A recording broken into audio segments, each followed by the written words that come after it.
ایک مسئلہ تراویح کے تعلق سے جو ہمارا اہم عنوان ہے وہ یہ ہے آج کا کہ رمضان شریف میں جو حافظ حضرات قرآن سننے سنانے کے لیے طے کیے جاتے ہیں تو عموماً عام طور سے یہ دیکھنا پڑتا ہے ہمیں، اور ہمیں نظر آتا ہے کہ وہ حافظ حضرات اتنا تیز قرآن شریف پڑھتے ہیں کہ یعلمون تعلمون کے علاوہ سمجھ میں نہیں آتا، بہت تیز پڑھتے ہیں، اور ہم مقتدی اس سے خوش ہوتے ہیں اور ایسا حافظ تلاش کرتے ہیں جو حافظ ریل ہو، حافظ ریل، جو ریل چلتے ہیں نا، اس طرح سے ہم تلاش کرتے ہیں کہ وہ 40 منٹ میں قرآن شریف پورا کر دے، 20 رکعت تراویح پوری کر دے، ایسا ہم چاہتے ہیں۔ نہیں میرے بھائیوں، یہ قرآن شریف ایسا اللہ کا کلام ہے کہ اس کو صاف ستھرا پڑھا جائے اور صاف ستھرا سنا جائے۔ اگر ہمارا کوئی حافظ اس طرح سے پڑھ رہا ہے تو آپ ہاتھ جوڑ کر اس سے کہیں خدا کے واسطے رحم کرو، قرآن صاف پڑھو، ٹھہر ٹھہر کر پڑھو۔ اللہ تعالیٰ نے قرآن شریف میں ارشاد فرمایا وَرَتِّلِ الْقُرْآنَ تَرْتِيلًا، اے نبی آپ قرآن ٹھہر ٹھہر کے پڑھا کیجئے، آہستہ آہستہ پڑھا کیجئے۔ اس کی تفسیر میں لکھا ہے علماء نے کہ ٹھہر ٹھہر کے پڑھنے کا مطلب یہ ہے کہ حروف صحیح ادا ہو رہے ہوں، اپنے مخارج سے حروف صحیح نکل رہے ہوں، یہ مقصد ہے قرآن شریف کے ٹھہر ٹھہر کے پڑھنے کا۔ یہ قرآن شریف جو ٹھہر ٹھہر کر پڑھنے کا حکم ہے، کیا یہ جلسوں کے لیے ہے؟ کیا یہ پروگراموں کے لیے ہے صرف؟ کیا یہ تراویح کے لیے حکم نہیں؟ کیا یہ فرض نمازوں کے لیے ہے صرف؟ نہیں، یہ تو ہر نماز کے لیے حکم ہے۔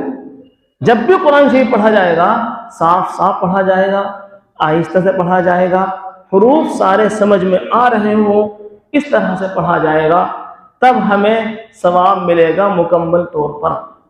ورنہ علماء نے لکھا ہے کہ اگر قرآن شریف پڑھنے والا بہت تیز پڑھ رہا ہے اور حروف کٹ رہے ہوں اور سمجھ میں کچھ نہ آ رہا ہو، ایسا امام بننے کے قابل نہیں۔ یہ دارالعلوم دیوبند کے اکابر کا فتویٰ ہے کہ وہ امامت کے قابل نہیں جو اتنا تیز پڑھ رہا ہو کہ حروف کٹ رہے ہوں اور سمجھ میں کچھ نہ آ رہا ہو۔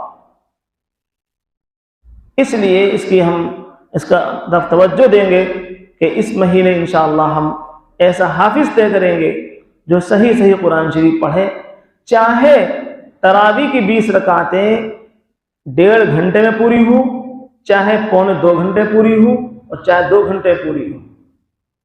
چنانچہ ہمارے دارالعلوم دیوبند کی تینوں مسجدوں میں تقریباً 2 گھنٹے میں تراویح پوری کی جاتی ہے، اور مسجد رشید میں تو 2.5-3 گھنٹے میں تراویح پوری ہوتی ہے۔ اور ایسے ہی حرم شریف میں، مکے میں اور مدینے میں، حرمین شریفین میں دونوں میں 2.5-3 گھنٹے میں تراویح پوری ہوتی ہے، اور 1 پارہ پڑھتے ہیں، وہ 1.25 پارہ پڑھنے میں 2.5-3 گھنٹے لگاتے ہیں حضرات۔ آخر ہم ان کے نقشے قدم پر کیوں نہیں چلتے؟ ہم ان کی دیکھا دیکھی کیوں عمل نہیں کرتے؟ ہمیں کرنا چاہیے اور آرام سے بہت مزے لے کر قرآن شریف پڑھنا چاہیے، تبھی اللہ تعالی ہم سے خوش ہوگا۔ حضور اکرم صلی اللہ علیہ وسلم بھی قرآن شریف بہت آہستہ اور بہت اچھے لہجے میں پڑھا کرتے تھے۔ ایک حدیث پاک اندر آتا ہے قال النبی صلی اللہ علیہ وسلم زینوا القرآن باصواتکم، تم اپنی آوازوں کے ذریعے قرآن کو سجاؤ، قرآن کو مزین کرو۔ یہ جو حدیث ہے کیا یہ جلسوں کے لیے صرف؟ کہ جلسے میں جب قاری صاحب بیٹھے ہیں تو بہت لب و لہجے اور بڑے آواز نکال رہے ہیں، اور جب انہی حافظ کو تراویح میں کھڑا کر دو تو بس یعلمون تعلمون کے علاوہ کچھ سمجھ میں نہیں آ رہا۔ ہمارے حافظوں کے لیے یہ عذر آتا ہے، وہ کہتے ہیں کہ ہمیں یہ عذر ہے جلدی پڑھنے میں کہ ہمارے مقتدی ہم سے ناراض ہو جائیں گے اور کوئی ٹھہرے گا نہیں، سب بھاگ جائیں گے اور کہیں گے فلاں مسجد میں تو 1 گھنٹے میں تراویح پوری ہو رہی ہے اور آپ 1.5 گھنٹہ لگا رہے امام صاحب۔ جلدی کرو. یہ مجبوری وہ پیش کرتے ہیں.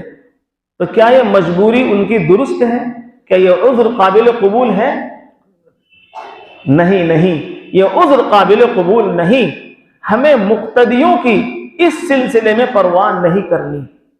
ہمیں وہ کام کرنا ہے جو حکم الہی ہو، حکم رسول ہو. حدیث پاک کے اندر آتا ہے خالق کی اطاعت میں مخلوق کی اطاعت نہیں.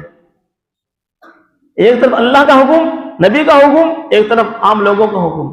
ہم اللہ اور رسول کے حکم پر عمل کریں گے، چاہے نمازی ٹھہرے یا نہ ٹھہرے.